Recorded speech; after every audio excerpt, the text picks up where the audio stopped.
Lecciones de amor. La proposición de convertirse en un yo separado evoca gloria y soledad. Quererse a sí mismo está bien, pero es incompleto. La individualización es placentera, pero la relación con alguien fuera de nosotros mismos es aún más placentera. Nuestra existencia cotidiana exige proximidad y distancia, y exige igualmente la individualización del yo y la totalidad de la confianza.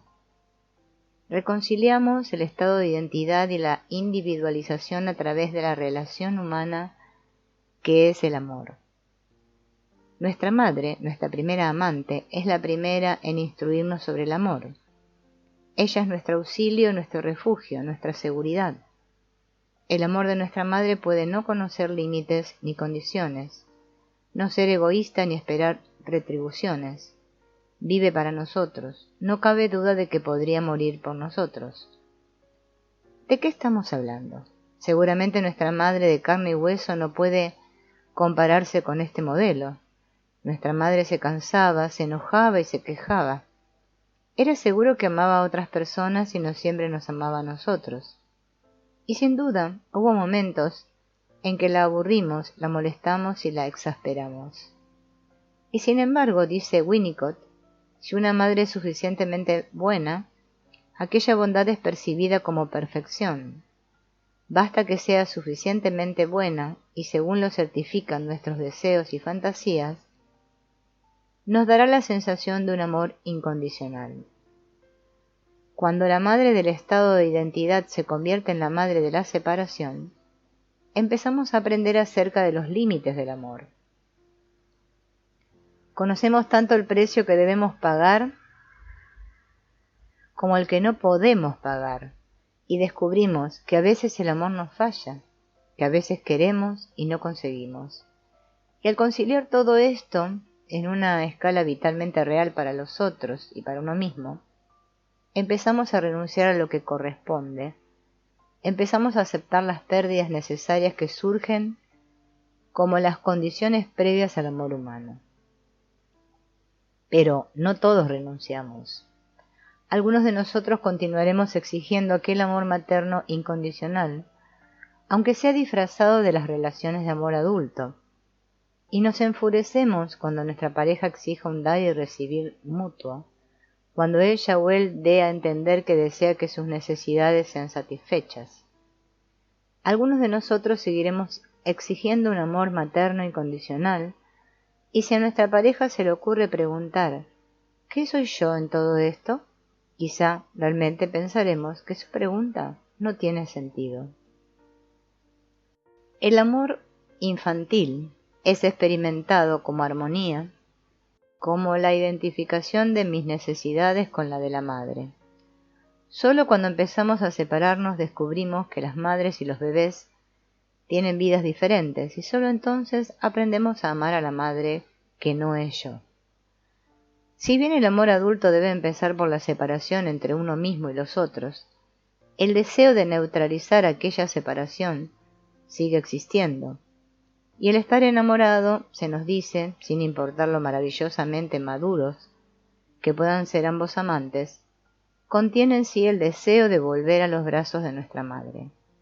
Nunca renunciaremos a ese deseo, pero podemos enriquecerlo con la capacidad de amar y ser amado, de dar, no solo de recibir. Mientras más te doy, dice Julieta, más poseo para mí, puesto que ambas cosas son infinitas. No tenemos que ser necesariamente amantes desdichados, o masoquistas, o estar oprimidos por un cerdo machista, para reconocer la verdad en la poesía de Shakespeare. En su breve obra, El arte de amar, el psicoanalista Erich Fromm distingue entre amor infantil y amor adulto, y aunque la distinción pueda hacerse con más facilidad en la letra que en la realidad, propone un espectro en el que todos podemos encontrar nuestra situación. El amor infantil obedece al principio amo porque soy amado. El amor de la madurez obedece al principio soy amado porque te amo. El amor inmaduro dice te quiero porque te necesito. El amor maduro dice, te necesito porque te amo. Pero no podemos alcanzar el estado de madurez sin pasar por una etapa infantil. No podemos amar si no sabemos qué es el amor. No podemos amar a los demás si no poseemos el amor por nosotros mismos suficiente. Un amor que aprendimos siendo amados cuando niños. Y no podemos hablar de amor, del infantil o de la madurez, si no estamos también preparados para hablar del odio. Odio es una palabra que pone incómoda a la gente. El odio puede ser feo, excesivo, descontrolado. El odio es una sustancia venenosa para el alma. El odio no es agradable. Bastante peor que desagradable es la noción de que albergamos sentimientos de odio hacia la gente que amamos, que le deseamos algún mal al mismo tiempo que le deseamos bien, que inclusive nuestro amor más puro es algo menos que el amor más puro y que está teñido de ambivalencias. Freud escribe que con la excepción de solo unos pocos casos en lo más tierno e íntimo de nuestras relaciones de amor, hay una pequeña parte de hostilidad. La presencia del odio en el amor es un lugar común, pero se admite no sin reticencias. En algunas ocasiones, sin embargo, lo vemos en nosotros mismos.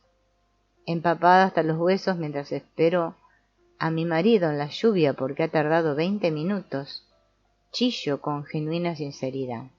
Te podría matar. Y cuando en el teatro una heroína suspira, «Ah, he amado demasiado como para no odiar», debo confesar que he sentido algo similar.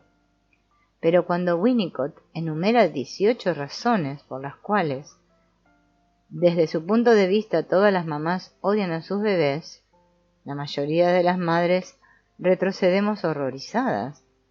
Es un error, insistimos, no es verdad, no, no, no. Él nos pide un momento de silencio y nos dice que pensemos en una canción que hemos cantado muchas veces mientras mecíamos a nuestros bebés para dormirlos. La rama se rompe, la cuna caerá mi bebé y su cuna también. Palabras, dice él, que no componen un mensaje muy amistoso. De hecho, expresa los sentimientos de una madre que dista mucho de ser sentimentales, lo cual no le parece mal a Winnicott. El sentimentalismo, dice Winnicott, no tiene ninguna utilidad. Nos hace daño porque contiene una negación del odio. Y esta negación impedirá que el niño que crece se enfrente y aprenda a tolerar su propio odio. Mis padres nunca tienen aquellos sentimientos terribles. ¿Qué tipo de monstruo soy yo para tenerlos? Debemos aprender a tolerar nuestro odio. Un chico de 4 años, de cuyos padres podemos suponer que son ajenos al sentimentalismo, se canta esta canción en su bañera cada noche. No hará absolutamente nada, simplemente se sentará a la luz del mediodía, y cuando ellos le hablen, él no les responderá, porque no tiene ganas. Les clavará lanzas y los pondrá en la basura. Cuando le digan que coma su comida, se les reirá en la cara. No hablará con nadie porque no está obligado, y cuando vengan a buscarlo no lo encontrarán, porque no estará. Pondrá púas en sus ojos, los tirará a la basura, y pondrá la tapa. No saldrá al aire fresco ni comerá legumbres, ni hará pipí para ellos y se pondrá delgado como una placa de mármol. No hará absolutamente nada, simplemente se sentará a la luz del mediodía. Me imagino que no habrá discusión acerca del hecho de que esta canción comunica cierta hostilidad. Todos estarán de acuerdo en que las púas en los ojos no tienen nada de agradable.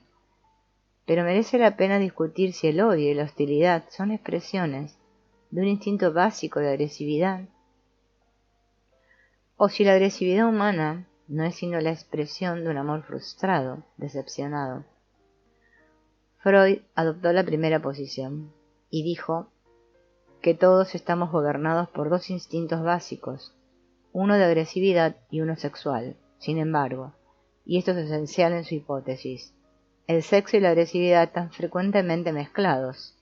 Así, el acto más vicioso y violento también posee un significado inconsciente en términos sexuales, y el acto más tierno y lleno de amor posee algún elemento de odio. Te comeremos, pues te queremos tanto. Freud ha escrito: es verdad que para nuestra inteligencia y nuestros sentimientos resulta peregrino hacer una pareja del amor y el odio, pero la naturaleza, utilizando este par de términos opuestos, quiere que el amor se conserve siempre fresco y vigilante, como para protegerlo del odio que lo acecha. Quizá debamos los momentos más plenos a nuestros sentimientos amorosos, a la reacción contra los impulsos hostiles que sentimos en nosotros. En otras palabras, podemos repeler el odio enfatizando el amor. Sin embargo, en nuestro inconsciente, según Freud, seguimos siendo asesinos. Hay otros que piensan, por el contrario, que los seres humanos son intrínsecamente cariñosos y buenos. La agresividad es una reacción, no es algo innato.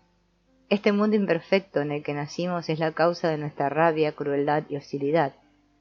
Hay que mejorar el estado del mundo, con Cristo, Marx, Gloria Steinem, y eventualmente podremos terminar con el odio. Mientras tanto, sin embargo, el odio en su forma innata o inducido por el entorno está vivo y sano y mezclado con el amor.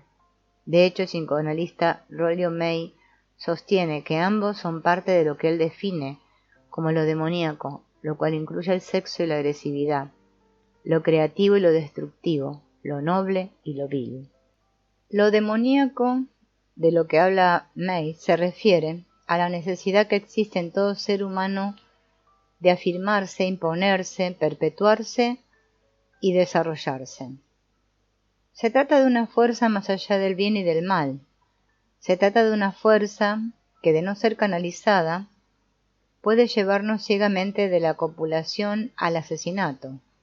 Una fuerza que, si es repudiada, puede dejarnos convertidos en seres apáticos, vivos a medias. Una fuerza que, integrada en nuestro yo, puede vitalizar toda nuestra experiencia. Por lo tanto, el amor no está amenazado por lo demoníaco, sino por nuestra negación de reconocerlo, nuestra incapacidad de recibirlo con toda su agresividad, como nuestro. May cita al poeta Rilke, el cual cree que si mis demonios me abandonan, temo que mis ángeles también emprendan el vuelo. Rilke tiene razón, dice May, debemos acoger a ambos. La brillante Liv Ullmann, que ha sido llamada la actriz más carismática, sonríe cuando escucha lo de los ángeles y demonios de Rilke y me cuenta que siempre se le pidió, a causa de su aspecto, que interpretara papeles de ángel. Describe un momento de revelación cuando ensayaba El jardín de Cal, una obra en la que interpretaba el papel de una mujer que, huyendo de los desastres de la revolución, encuentra un bebé abandonado por su madre. En mi papel tenía que sentarme y mirar tiernamente al bebé. Debía cantarle una canción, tomarlo y llevarlo conmigo. Pero recuerda que su director le dijo que buscara en profundidad, que mostrara las dudas de la mujer, su cobardía, su ambivalencia frente a aquella responsabilidad. No seas tan noble, le aconsejó. No tienes que representar la bondad todo el tiempo. En la interpretación que Liv finalmente adoptó del personaje de Grulla, ésta toma al bebé, pero vuelve a dejarlo, pensando en el estorbo que le significará. Se pone de pie y se marcha. Se detiene y duda. Vuelve y finalmente lo recoge con un gesto de resignación y sigue su camino. Solo entonces, dice Liv, cuando no existen personajes o situaciones que sean solo buenos o malos, es verdaderamente interesante actuar.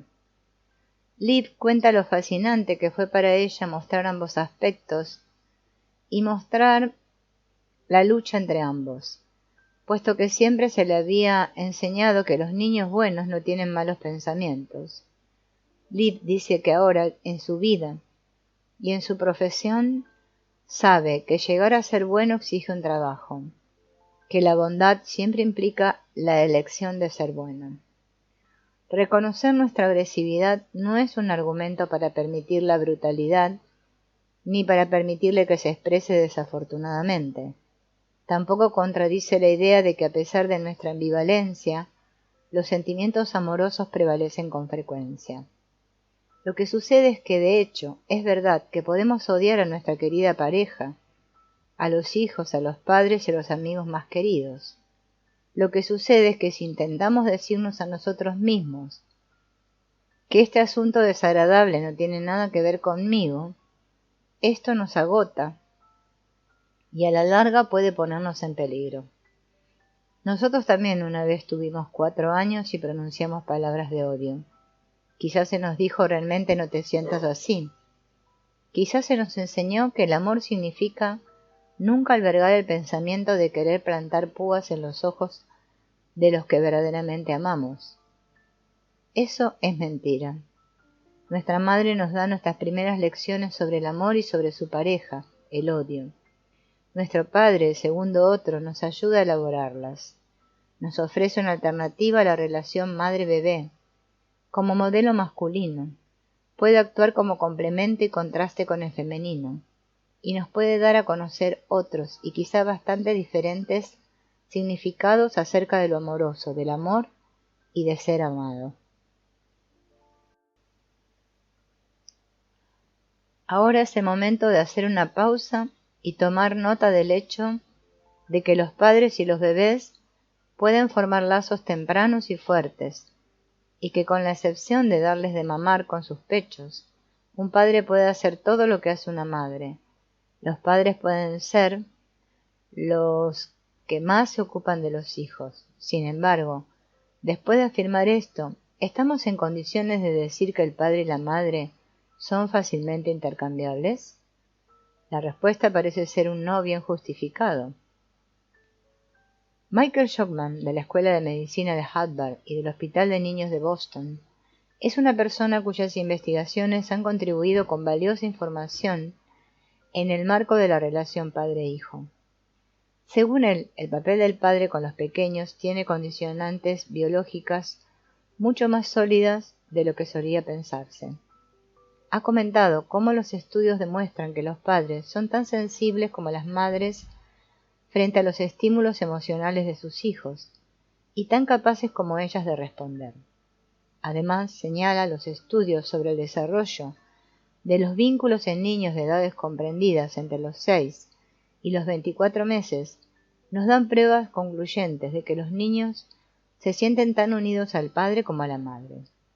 Sin embargo, y hay algunos, sin embargo, cruciales, agrega, el padre y la madre responden al niño y éste a cada uno de ellos de manera sustancialmente diferente. Nuestros padres son más físicos y estimulantes. Nuestras madres son más verbales y dulces. Nuestro padre pasa menos tiempo con nosotros en los momentos de nuestro cuidado, y la mayor parte de su tiempo la dedica a jugar con nosotros. Los padres tienden a abrir un mundo de novedades, de cosas excitantes, y de actividades que salen de la rutina, y nosotros, por lo mismo, reaccionamos más abiertamente. También nos gusta más jugar con nuestros padres, sobre todo si se trata de varones, pero preferimos tener a la madre junto a nosotros en los momentos difíciles. Y aunque tanto nuestro padre como nuestra madre pueden influir profundamente en su relación con nosotros, la biología establece un nivel de intimidad entre madre e hijo que el padre solo puede desarrollar a lo largo del tiempo. El Dr. Schockman termina afirmando que madres y padres nos proporcionan experiencias cualitativamente diferentes durante la infancia y que sus papeles no son intercambiables ni idénticos, pero sí recíprocos. Y a pesar de que señala que existen ventajas para todos cuando los padres son más activos en la relación con los bebés, también destaca el hecho de que el componente biológico de la relación parental bien puede ser más débil en los hombres que en las mujeres. Al comparar su papel como padre con el de su mujer, Susan, como madre de Amanda, el periodista Bob Greene se expresa de manera parecida. No estamos muy contentas hoy. le dijo Susan a Amanda esta mañana. Solo has dormido desde las 11 hasta las 5. Creo que lo que Susan quiere decir es, nosotras no estamos muy contentas hoy. Utiliza tanto la primera persona del plural que se puede tratar de un lapsus. Cuando piensa en Amanda, piensa en sí misma. Cuando piensa en sí misma, piensa en Amanda. Con todo lo que yo quiero a Amanda, la relación no es la misma. En mi cabeza todavía somos personas distintas. Hoy en día, cuando las actitudes de los hombres han cambiado tanto, nos preguntamos si será diferente con otros padres. De alguna manera, no es para creérselo. Puede ser que en la relación exista una distancia que si se es hombre nunca puede ser salvada. Se puede intentar todo lo que se quiera, pero no sucederá nada. Muchas feministas no estarán de acuerdo con eso. Pero la socióloga Alice Rossi, en un análisis brillante de la relación parental y los papeles sexuales, apoya las conclusiones de Schockman y las experiencias de Bob Greene. De hecho, sostiene que ninguna sociedad conocida reemplaza a la madre en los principales cuidados del bebé, con la excepción de pequeñas categorías especiales de mujeres, y que existen fundadas razones biosociales para explicarlo. La doctora Rossi sostiene que en el curso de una larga historia, en las sociedades de cazadores-recolectores, las mujeres desarrollaron las adaptaciones selectivas que las han hecho superiores a los hombres en el cuidado de los pequeños. También afirma que los ciclos hormonales, el embarazo y el parto pueden establecer una predisposición de la madre hacia el niño, fundada en la biología, al menos durante los primeros meses, y más intensa que la del propio padre. Además, cree que hay residuos importantes de este vínculo materno más fuerte que puede prolongarse mucho más allá de la infancia. ¿Cuáles son sus conclusiones? Piensa que, a pesar de una educación temprana, de los que serán padres y de la igualdad de planos en lo que concierne a lo doméstico, es posible que no se pueda alterar esta herencia de la evolución, y que no se puede igualar la intensidad de los vínculos que el bebé mantiene con padre y madre. Al contrario, Alice Rossi piensa que la madre seguirá siendo la que probablemente tenga más importancia para nosotros en términos emocionales. El psicoanalista Stanley Greenspan lo ha ilustrado así. Nuestro Padre nos espera en la orilla mientras nosotros tratamos de salir de las aguas simbióticas. Nos tiende una mano y nos ayuda a salir de ahí y continuar. Está presente como nuestro segundo ser querido, como una experiencia más y completamente diferente, enriqueciendo y dando profundidad a nuestra comprensión cabal del significado del amor. Y si no tenemos un padre, lo añoraremos. En realidad, existe una condición que podríamos llamar hambre de padre, como la añoranza de aquel afecto que está más allá y que es diferente. El éxito, la belleza, la familia, los amigos y hasta un hijo muy querido pueden no ser suficientes para hacer desaparecer ese hambre. Liv Ullmann dice y habla acerca de la muerte de su padre y de su continua búsqueda del amor paterno. Cuando habla hay furia en su voz, cuando recuerda a su madre y a su abuela gritando y llorando, como compitiendo por mostrar su dolor. Liv, que tenía 6 años cuando murió su padre, nunca pudo gozar de la condición de deudo. Su dolor no fue reconocido ni consolado. Este dolor no se integró realmente en la experiencia de Liv porque recuerda: no creí que se hubiera marchado. Me sentaba frente a la ventana pensando que vendría. Le escribía cartas al cielo. Ponía su foto debajo de mi almohada, junto a mis animales, y nos íbamos todos en un viaje fantástico para encontrarnos en él. No es difícil imaginar a la niña soñadora en este rostro salpicado de pecas, de una belleza acogedora. con sus grandes ojos azules y su largo pelo color miel quemada. No es difícil imaginarla cuando niña despertando de una pesadilla para pedirle a la luna que no me dejara ninguna de las personas que yo amaba. Tampoco es difícil imaginarla criada en un hogar solo de mujeres, con el mito fabricado por la madre de un padre, con atributos de Dios, generoso, inteligente, protector, maravilloso, perfecto. Liv lo describe y lo escribe así. Durante mucho tiempo intenté recordar a papá que estuvo presente en mi vida durante 6 años sin dejar un solo recuerdo perdurable. Fue una gran carencia, y aquello caló tan hondo en mí que muchas experiencias posteriores de mi vida guardan una relación con ella. El vacío de la muerte de mi padre dejó en mí una especie de cavidad en la cual las posteriores experiencias habrían de encontrar acogida. A los 21 años, Liv se casó con un psiquiatra que era todo lo que yo pensaba que había sido mi padre, según lo que mi madre me había contado de él. Años más tarde lo dejó por otro protector, el gran director sueco Ingmar Bergman.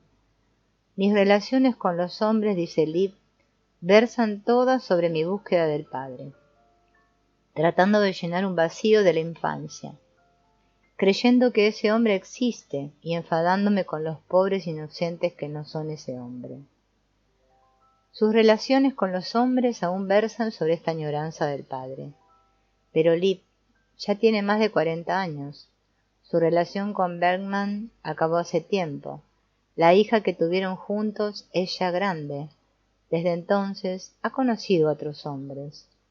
Mi pregunta es si Liv puede ver con tanta claridad lo que le sucede con los hombres, y puesto que es una mujer tan entera, tan humana, ¿acaso no es posible empezar en la actualidad a hacer las cosas de otra manera? Su respuesta, sincera e imperturbable, es probablemente no. Puedo apartar el problema de mí misma y contemplarlo, explica, pero creo que siempre estará ahí. Está tan enraizado en mí, es tan básico que no creo que pueda resolverlo. Entonces, ¿qué harás con él? Su respuesta, vivir con él y tratar de ser indulgente conmigo misma. En las primeras experiencias de pasión intensa descubrimos los placeres del amor, así como sus dolores. Repetimos una y otra vez las lecciones a lo largo de la vida, y quizás, como Liv Ullmann, somos capaces de reconocer, bueno, otra vez en lo mismo. Sin embargo, a veces las repeticiones se sitúan fuera de nuestra conciencia, y a veces las lecciones que aprendemos no tienen nada de especial. Una niña ha perdido a su padre y a su madre en condiciones traumáticas. Está jugando y en la mitad del juego se detiene, se levanta y dice adiós. Su estilo corresponde a la idea de me voy yo primero antes de que lo hagas tú y me dejes. Y el terapeuta se pregunta si no crecerá, obligada a dejar lo que ama antes de que la pueda herir, como una aficionada a las relaciones interrumpidas. Otro niño pequeño cuya madre lo rechaza y siempre le dice estoy ocupada, ahora no, me molestas. Siempre está buscándola, llorando, rogando y pateando rabiosamente la puerta cerrada de la habitación de la madre. Y el terapeuta se pregunta, ¿qué hará con las mujeres dentro de 20 años? ¿Y qué querrá o necesitará que las mujeres hagan por él?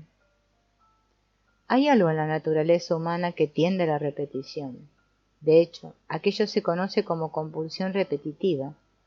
Nos conduce a hacer una y otra vez lo que ya hemos hecho anteriormente, como intentando reconstruir una etapa anterior de la existencia. Nos lleva a proyectar el pasado, nuestras viejas añoranzas, nuestras defensas contra esas añoranzas, sobre nuestro presente. Así, las personas que amamos y la manera como las amamos son intentos de resucitar inconscientemente las antiguas experiencias, inclusive cuando eso nos causa dolor. Y aunque podamos hacer de Yago en lugar de Otelo y de Desdémona en lugar de Yago, volveremos a actuar en las mismas tragedias si nuestra conciencia y nuestra visión interior no intervienen. Aquel chico, por ejemplo, puede interpretar su desamparo convirtiéndose en un marido pasivo y sumiso. Puede interpretar su rabia asesina maltratando a su mujer. Puede elegir el papel de su madre e interpretar fríamente un marido del tipo «me lo tienes que rogar». O puede, como su padre ausente, simplemente abandonar a su mujer e hijos a su propia suerte. Aquel pequeño puede casarse con la imagen escindida de su madre. Puede influir sobre su mujer hasta convertirla en esa madre. Puede pedirle lo imposible, y si ella rehúsa, él alegará: «Siempre me rechazas, lo mismo que mi madre». Al repetir el pasado, aquel niño puede repetir su furia, su humillación o su dolor, o puede repetir las tácticas con las que rechazaba la furia, la humillación y el dolor. Al repetir el pasado pondrá el guión al día para que incluya los matices de las experiencias posteriores. Pero tanto la persona amada como su manera de amar reflejarán a aquel chico que lloraba, rogaba y se enfurecía. En muchos hombres el renunciar a la dependencia de la madre se repite en experiencias posteriores, a veces manifestándose en una ausencia de interés sexual por las mujeres, a veces modelado por la secuencia de amarlas y dejarlas. Para otros hombres y mujeres, sin embargo, la dependencia es el punto crucial de sus relaciones amorosas, y quien quiera que sea su pareja en la cama siempre será, al menos en su fantasía, la siempre añorada madre fuente de satisfacciones. Una relación lésbica, como la de Karen Snow describe en su novela Willow, también puede repetir los modelos amorosos de la primera infancia. Para remediar el aburrimiento, Pete empieza a trabajar como soldadora en una fábrica de aviones. Sin embargo, las largas horas de trabajo manual no la hacen igual a los hombres. Aún es ella quien se sacrifica y se ocupa de la cocina, del lavado y el planchado y de fregar los pisos. Gastará una parte considerable de su sueldo en Willow. El vínculo hombre-mujer es frágil comparado con este vínculo madre-hija. Cada una empieza a encaminar su existencia por cauces que fueron definidos para ellas en un período muy temprano de su infancia. Willow siempre ha sido la princesa distante, ora servida, ora reñida por una mujer amargada y mártir. En realidad son dos las mártires, su madre y su hermana. Pete siempre ha sido servil con su encantadora madre, a menudo fuera de casa, dedicada a sí misma. También ha sido una ama de casa para un padre corpulento y demasiado ocupado. Él hubiera preferido un hijo.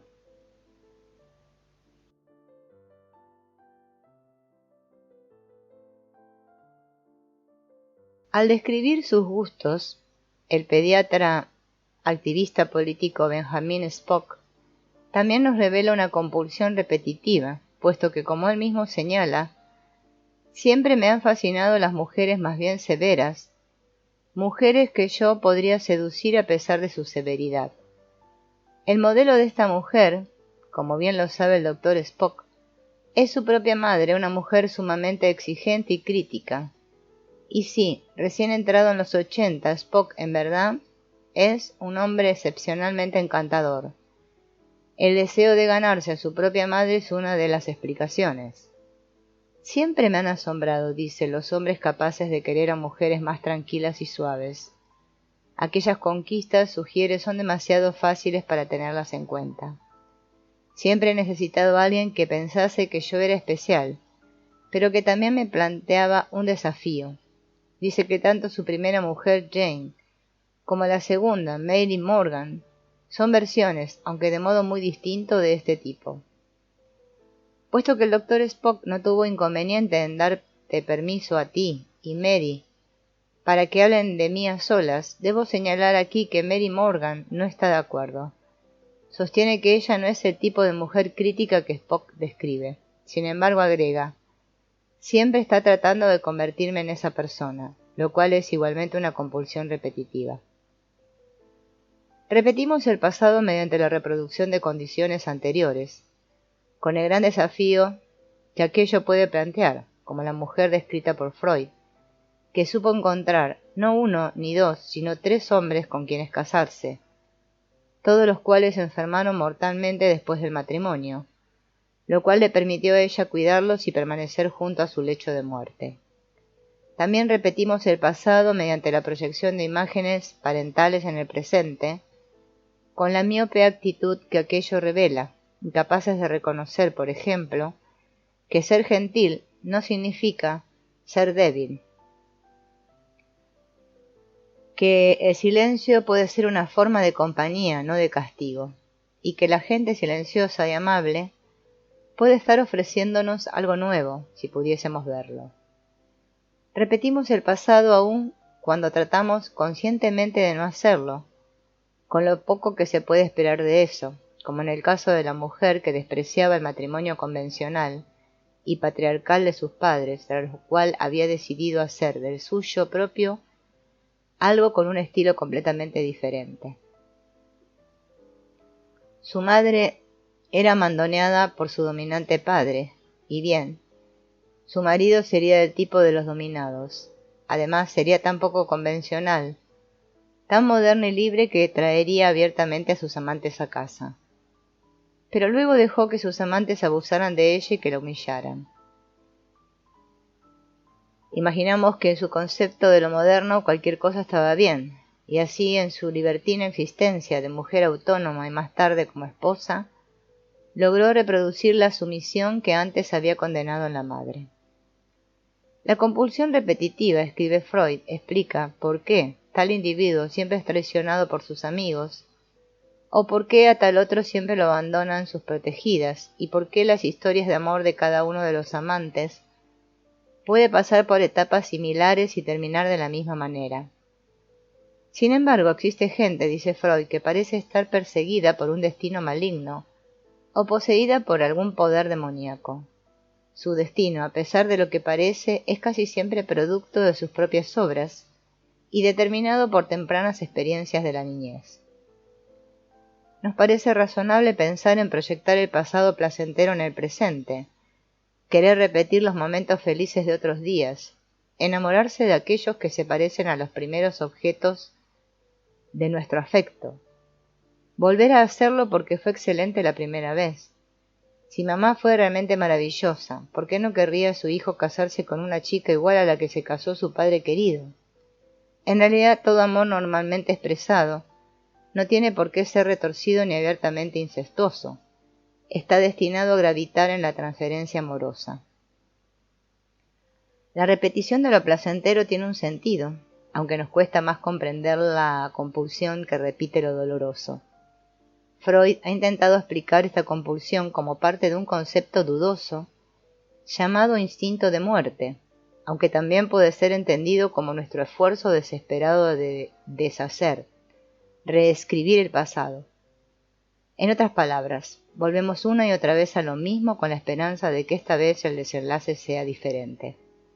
Seguimos reproduciendo el pasado, de los tiempos en que éramos indefensos y pasivos, intentando dominar y cambiar lo que ya ha sucedido. Cuando repetimos las experiencias dolorosas, estamos negándonos a dejar en paz a nuestras fantasmas infantiles. Seguimos reclamando algo que ya no es, por mucho que hoy nos aplaudan. Ella no podía aplaudirnos entonces. Debemos renunciar a esa esperanza, abandonarla. No podemos acomodarnos en la máquina del tiempo, convertirnos en el niño que ya fue y recibir lo que queremos cuando lo queremos, cuando, lo queríamos tan desesperadamente. Aquellos días han terminado, se han acabado para siempre.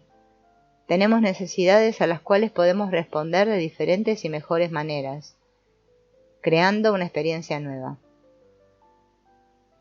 Pero si no pasamos por el duelo de aquel pasado, estamos condenados a repetirlo hasta que podamos abandonarlo. El entretejido del pasado y del presente nos permite conocer muchos tipos y etapas del amor. Podemos amar de una manera u otra a lo largo de toda la vida. Solo hay que conectar, nos aconseja un personaje de la novela de E.M. Forster, Howard's End, y hay que ver cómo nos aplicamos con nuestras necesidades, nuestra ternura, nuestro romanticismo, estaticismo y temor, nuestra desaprensión y nuestra esperanza. Nos aplicamos en el amor sexual, en su vertiente física y descarga orgásmica, y en su necesidad de unión y creación. Nos aplicamos a través del amor de la madre y de los hermanos, del amor al prójimo y a los amigos, a través de las cartas de amor altruista. Nos aplicamos a través de todas las relaciones humanas que se nutren de una o de todas las anteriores. Moldeados total o parcialmente, para bien o para mal, de los instructores de nuestra infancia, intentamos amar. Intentamos y seguimos intentando. Porque una vida sin relaciones no merece la pena ser vivida. Es imposible soportar una vida en la soledad. En un pasaje muy elocuente, Erich Fromm describe: el hombre ha sido dotado de razón. El hombre es una vida consciente de que existe. Esta conciencia de sí mismo, como entidad separada, la conciencia de su breve lapso de vida, de que ha nacido sin que intervenga su voluntad, y que morirá contra ella, de que morirá antes de que los seres que ama, o ellos antes que él, la conciencia de su soledad y del sentido de la separación, de su impotencia ante las fuerzas de la naturaleza y de la sociedad, todo esto convierte su existencia desmembrada y separada en una prisión insoportable. El hombre se volvería loco si no pudiera liberarse de aquella prisión y salir de sí, y unirse a otros. Y así, nuestro noble logro, la adquisición de la individualidad del yo, será también una pérdida dolorosa. Es una pérdida necesaria y no puede haber amor humano sin ella. Sin embargo, se trata de una pérdida que puede ser trascendida mediante el amor.